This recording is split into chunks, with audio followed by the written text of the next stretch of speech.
Hi hello నమస్తే welcome to BBR TV official మిత్రులారా, నేను మీ బీబీఆర్ రావుని.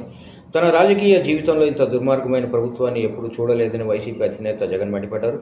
మాజీ ముఖ్యమంత్రి అయిన తాను తిరుమల వెంకటేశ్వర స్వామిని దర్శించుకోవడానికి వెళ్తుంటే అడ్డుకునే ప్రయత్నం చేశారని అన్నారు. ఇవాళ తిరుమల పర్యటన రద్దు చేసుకున్న అనంతరం జగన్ మీడియా సమావేశం నిర్వహించారు.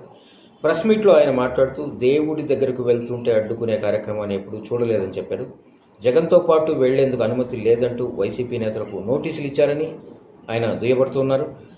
ఇది రాక్షస రాజ్యం కాదా అని ప్రశ్నించారు. లడ్డూ అంశాన్ని డైవర్ట్ చేసేందుకే ఇలా చేస్తున్నారని అన్నారు. 100 రోజుల ప్రభుత్వ పాలన వైఫల్యాల గురించి ప్రజలను డైవర్ట్ చేసేందుకు ప్రయత్నిస్తున్నారని జగన్ మండిపడ్డారు. ఇతర రాష్ట్రాల నుంచి కూడా బీజేపీ శ్రేణులను పిలిపించారని, ఇది బీజేపీ పెద్దలకు తెలుసో తెలియదో అని జగన్ అన్నారు. తిరుమలకు అనుమతి లేదంటున్నారని, మాజీ సీఎంకు స్వామిని దర్శించుకునే హక్కు కూడా లేదా అని జగన్ ప్రశ్నిస్తూ ఉన్నారు. తిరుమల లడ్డూలో జంతువుల కొవ్వు కలిసిందని తప్పుడు ప్రచారం చేస్తున్నారని మండిపడ్డారు. అడ్డగోలుగా తప్పుడు ప్రచారం చేసి దేవుడి పవిత్రతను దెబ్బతీశారని దుయ్యబట్టారు. రాజకీయ దురుద్దేశంతోనే జంతు కొవ్వు కలిసిందని ప్రచారం చేశారని అన్నారు. తిరుమల లడ్డు విశిష్టతను దెబ్బతీస్తున్నారని ఆయన ఆవేదన వ్యక్తం చేస్తూ ఉన్నారు. చంద్రబాబు అబద్ధాలను ఆధారాలతో సహా నిరూపిస్తామని ఆయన ఈ సందర్భంగా చెప్పారు.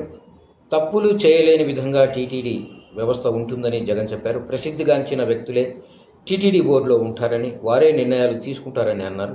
టీటీడీ టెండర్ల ప్రక్రియలో ప్రభుత్వానికి ప్రమేయం ఉండదని చెప్పారు.